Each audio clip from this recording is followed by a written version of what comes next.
غیر مسلم کو یہ غلط فہمی ہے کہ اسلام میں جنت صرف مردوں کے لیے ہے، خواتین جنت میں جا ہی نہیں سکتے، ان کی یہ غلط فہمی ہے۔ یہ غلط فہمی کو دور کرنے کے لیے قرآن مجید کی ایک آیت ہی کافی ہے۔ اللہ تعالیٰ فرماتے ہیں سورہ نساء میں سورہ نمبر 4 آیت نمبر 124 میں وَمَن يَعْمَلْ مِنَ الصَّالِحَاتِ مِن ذَكَرٍ وَأُنثَىٰ، مطلب اگر آپ میں سے کوئی بھی شخص چاہے عورت یا مرد ہو اور وہ اچھے اعمال کرتا ہے اور وہ مومن ہے تو انشاءاللہ وہ جنت میں جائیں گا اور اس کے ساتھ کوئی بھی ناانصافی نہیں ہوگی۔ اللہ تعالیٰ فرماتے وَمَن يَعْمَلْ مِنَ الصَّالِحَاتِ مِن ذَكَرٍ وَأُنثَىٰ کہ اللہ تعالیٰ کوئی بھی شخص ہو چاہے مرد یا عورت اگر اچھے اعمال کرتا ہے اور مومن ہے تو انشاءاللہ جنت میں جائیں گا۔ اللہ تعالیٰ اس پیغام کو پھر سے دہراتے ہیں سورہ نحل میں سورہ نمبر 16 آیت نمبر 97 میں کہ اگر آپ میں سے کوئی بھی شخص چاہے مرد ہو یا عورت اگر اچھے کام کرتا ہے اور ایمان رکھتا ہے اسے انعام دیا جائے گا۔ اللہ تعالیٰ فرماتے سورہ نساء میں سورہ نمبر 4 آیت نمبر 1 سورہ نمبر 4 آیت نمبر 1 یا ایھا الناس اتقوا ربکم الذی خلقکم من نفس واحدہ وخلق منها زوجہا، اے انسانوں اپنے رب سے ڈرو جس نے تمہیں ایک جان سے بنایا ہے اور اس جان سے اس کے جیسا جوڑا بنایا ہے۔ اس سے یہ ثابت ہوتا ہے کہ وہی جان سے جس سے آدمی بنا ہے اسی سے بنی ہے عورت، یعنی روحانی طور پہ عورت اور مرد یکساں ہے۔ اللہ تعالیٰ فرماتے ہیں سورہ شعراء میں سورہ نمبر 42 آیت نمبر 11 میں فاطر السماوات والارض جعل لکم من انفسکم ازواجا، اللہ نے زمین اور آسمان بنائے ہیں اور تمہارے لیے تمہارے جیسا جنس کا جوڑا بنائے ہیں، مطلب آدمی اور عورت روحانی طور پہ یکساں ہے۔ اللہ تعالیٰ فرماتے ہیں سورہ ہجر میں سورہ نمبر 15 آیت نمبر 29 میں کہ میں نے انسان کو بنایا اور اپنی روح اس میں پھونکی۔ اللہ تعالیٰ پھر سے دہراتے ہیں سورہ سجدہ میں سورہ نمبر 32 آیت نمبر 9 میں ہم نے انسان کو بنائے اور اپنی روح اس میں پھونکی، دونوں میں، مرد میں بھی اور عورت میں بھی۔ اس کے معنی یہ ہے کہ اللہ سبحانہ و تعالیٰ کا علم ہر انسان کو دیا کہ اللہ سبحانہ و تعالیٰ ہے۔ اللہ فرماتے ہیں سورہ اسراء میں سورہ نمبر 17 آیت نمبر 70 میں وَلَقَدْ كَرَّمْنَا بَنِي آدَمَ، اللہ سبحانہ و تعالیٰ نے بنی آدم پر کرم فرمائے، اللہ سبحانہ و تعالیٰ نے ساری بنی آدم پہ رحمت فرمائے، چاہے وہ آدمی ہو یا عورت، چاہے کالا یا سفید، امیر یا غریب، ہر بنی آدم ہر انسان پہ اللہ سبحانہ و تعالیٰ نے کرم فرمائے۔ اسلام کے علاوہ اور بھی دوسرے مذہب ہے جو یہ مانتے ہیں کہ انسانیت ایک جوڑے سے بنی، آدم علیہ السلام اور بیوی حوا سے۔ اس بات کو عیسائی بھی مانتے ہیں، لیکن عیسائیت میں یہ سکھایا جاتا ہے کہ انسانیت گناہ میں پیدا ہوئی ہے اور اس کی قصوروار ہے عورت، اور وہ کہتے ہیں کیونکہ بیوی حوا نے آدم علیہ السلام کو پھل کھانے پہ مجبور کیا، بہکایا، اسی لیے انسانیت گناہ میں پیدا ہوئی، اور وہ سارا الزام انسانیت کو گناہ میں پیدا ہونے کے لیے عورت پر ڈالتے ہیں۔ اسلام میں ہم مانتے ہیں کہ ساری انسانیت ایک جوڑے سے بنی ہے، آدم علیہ السلام اور بیوی حوا سے، لیکن قرآن مجید آپ پڑھیں گے تو قرآن مجید میں کہیں بھی الزام صرف عورت پر نہیں ڈالا گیا ہے۔ آپ اگر قرآن مجید غور سے پڑھیں گے تو نافرمانی کا الزام دونوں پہ برابر ڈالا گیا ہے، آدم علیہ السلام اور بیوی حوا پر۔ قرآن میں اللہ تعالیٰ فرماتے سورہ اعراف میں سورہ نمبر 7 آیت نمبر 19 سے 27 تک اللہ سبحانہ و تعالی اس قرآن میں کم سے کم آدم علیہ السلام اور بیوی حوا کا ذکر، دونوں کا ذکر 1 درجن سے زیادہ بار کرتے ہیں ان آیتوں میں، اور اس میں کہتے ہیں کہ دونوں نے اللہ سبحانہ و تعالی کی نافرمانی کی، دونوں نے توبہ کی اور اللہ نے دونوں کو معاف کیا۔ الزام دونوں پر برابر لگایا گیا ہے۔ قرآن مجید میں کوئی بھی آیت نہیں ہے جہاں صرف عورت یا صرف بیوی حوا پر الزام لگایا گیا ہے، لیکن قرآن مجید میں ایک آیت ہے سورہ طٰہٰ میں، سورہ نمبر 20 آیت نمبر 121، جہاں صرف آدم علیہ السلام کا ذکر ہوتا ہے اور کہا جاتا ہے کہ آدم علیہ السلام نے اللہ کی بات نہیں مانی۔ لیکن اگر آپ قرآن کو مکمل طور سے پڑھیں گے تو الزام دونوں پر برابر ہے، عورت اور مرد پہ، آدم علیہ السلام اور بیوی حوا پر۔ اور جب ہم پڑھتے ہیں بائبل، عیسائیت کی کتاب، اس میں لکھا ہے بک آف جینیسس میں چیپٹر نمبر 3، اس میں لکھا ہے کہ اللہ سبحانہ و تعالی عورت کو ایک سزا دیتے ہیں، ایک دنڈ دیتے ہیں، اور جو یہ پریگننسی ہے، حمل ٹھہرنا ایک عورت کے لیے سزا ہے۔ بائبل میں لکھا ہے بک آف جینیسس میں چیپٹر نمبر 3 ورس نمبر 16 میں کہ میں تیرا درد بھرا حمل بڑھاؤں گا، خدا کہتا ہے عورت سے، اور تو درد میں بچوں کو جنم دیں گی۔ میں تیرا درد بھرا حمل بڑھاؤں گا اور درد میں تو بچے جنیں گی، اور تیری خواہش تیرے شوہر کی ہوگی۔ تو اس سے یہ پتا لگتا ہے کہ pregnancy is a Chris on the woman, حمل ٹھہرنا ایک سزا ہے عورت کے لیے۔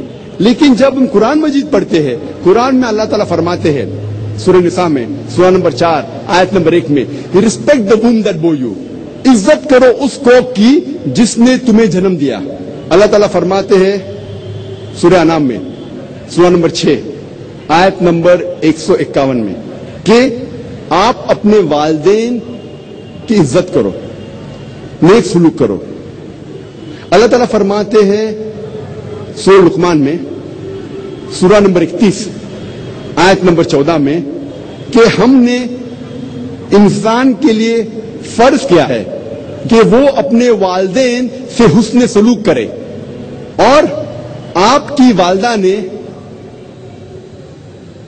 درد کے بعد درد سے آپ کو پیٹ میں سنبھالا اور 2 سال تک دودھ پلایا۔ اللہ تعالیٰ فرماتے ہیں سورہ احقاف میں سورہ نمبر 46 آیت نمبر 15 میں، وَيَسَّرْنَا الْإِنسَانَ بِوَالِدَيْهِ احسانا، ہم نے فرض کیا ہے انسانیت پر کہ وہ اپنے والدین سے حسن سلوک کرے، اور تمہاری والدہ نے مشکل سے تمہیں پیٹ میں سنبھالا اور درد کے ساتھ جنم دیا۔ جب ہم قرآن مجید پڑھتے ہیں ہمیں پتہ لگتا ہے کہ پریگننسی اپلفٹس اے وومن، کیونکہ عورت انسان کو جنم دیتی ہے اسی لیے اس کی عزت اور اٹھائی گئی ہے، نہ کہ اسے نیچے کیا گیا ہے۔ اور اللہ سبحانہ و تعالی کے نزدیک جنس، سیکس کبھی بھی کرائیٹیریا نہیں ہے، کبھی بھی معیار نہیں ہے کسی کو عزت دینے کے لیے یا نیچے گرانے کے لیے۔ انسان کو جانچنے کا معیار قرآن مجید میں دیا گیا ہے سورہ حجرات میں سورہ نمبر 49 آیت نمبر 13 میں، جہاں اللہ سبحانہ و تعالیٰ فرماتے ہیں یا ایھا الناس انا خلقناکم من ذکر و انثی وجعلناکم شعوبا وقبائل لتعارفوا ان اکرمکم عند اللہ اتقاکم ان اللہ علیم خبیر۔ اے انسانوں، ہم نے تمہیں ایک مرد اور ایک عورت کے جوڑے سے بنایا ہے اور تمہیں قبیلوں اور برادری میں بانٹا ہے تاکہ آپ ایک دوسرے کو پہچان سکے، نہ کہ آپ ایک دوسرے سے نفرت کریں، اور آپ میں سے سب سے بہتر انسان وہ ہے جو تقوی رکھتا ہے۔ اللہ کے نزدیک انسان کو جانچنے کا معیار جنس نہیں ہے، رنگ نہیں ہے، پیسہ نہیں ہے، لیکن ہے تقوی۔ اللہ کا خوف, تقوی, پائٹی, گاڈ کانشیسنس, رائچسنس, نیکی.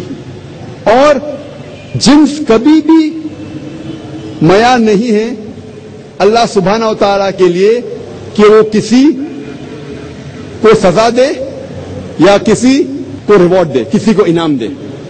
اللہ تعالیٰ فرماتے سورہ آل عمران سورہ نمبر 3 آیت نمبر 195 میں اللہ تعالیٰ فرماتے میں کبھی بھی کسی بھی شخص چاہے وہ عورت ہو یا مرد ہو میں اس کے اعمال کو ضائع نہیں کروں گا کیونکہ یہ دونوں ایک دوسرے کے برابر ہے. اللہ تعالیٰ فرماتے ہیں سورہ احزاب میں سورہ نمبر 33 آیت نمبر 35 میں, جس سے میں نے تقریر کو شروع کیا, اس میں اللہ سبحانہ و تعالی مرد اور عورت کی روحانی طور پہ جو ڈیوٹیز ہے اس کو بیان کیے ہیں. اللہ تعالیٰ فرماتے سورہ احزاب میں سورہ نمبر 33 آیت نمبر 35 میں ان المسلمین والمسلمات, بے شک مسلم مرد اور عورتوں کے لیے, والمومنین والمومنات, ایمان والے مرد اور عورتوں کے لیے, والقانتین والقانتات, فرما بردار مرد اور عورتوں کے لیے, والصادقین والصادقات, سچے مرد اور عورتوں کے لیے, والصابرین والصابرات, صبر کرنے والے مرد اور عورتوں کے لیے, والخاشعین والخاشعات, خشوع اختیار کرنے والے اللہ کے نزدیک جھکنے والے مرد اور عورتوں کے لیے, والمتصدقین والمتصدقات, صدقہ دینے والے مرد اور عورتوں کے لیے, والصائمین والصائمات, روزہ رکھنے والے مرد اور عورتوں کے لیے,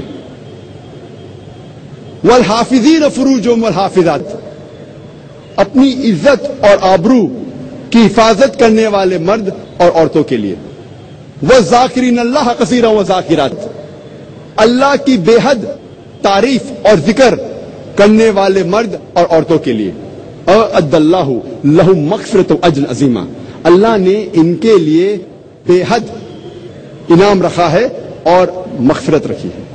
جب ہم قرآن مجید کا مطالعہ کرتے ہیں ہمیں پتہ لگتا ہے کہ روحانی طور پہ مرد اور عورت کا درجہ ایک ہے.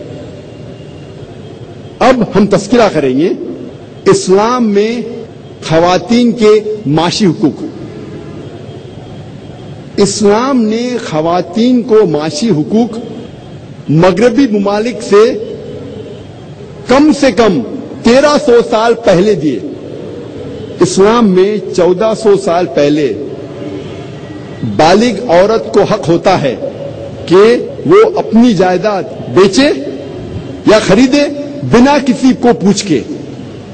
مغرب ممالک میں سب سے پہلے انگلینڈ میں 1870 میں ایک شادی شدہ عورت کو حق دیا گیا تھا زمین خریدنے کو یا بیچنے کے لیے, جائیداد خریدنے کے لیے یا بیچنے کے لیے بنا اپنے شوہر سے پوچھے ہوئے. اس کا نام تھا میرڈ وومنز پراپرٹی ایکٹ, اور اس کو تبدیل کیا گیا تھا 1882 میں اینڈ 1887 میں.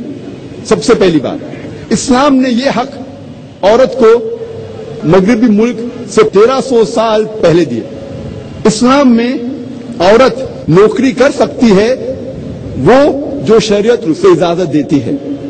کوئی بھی قرآن میں آیت نہیں ہے یا صحیح حدیث نہیں ہے جو حلال کام کرنے سے عورت کو روکتی ہے, لیکن اسے اپنے حجاب کو مینٹین کرنا چاہیے.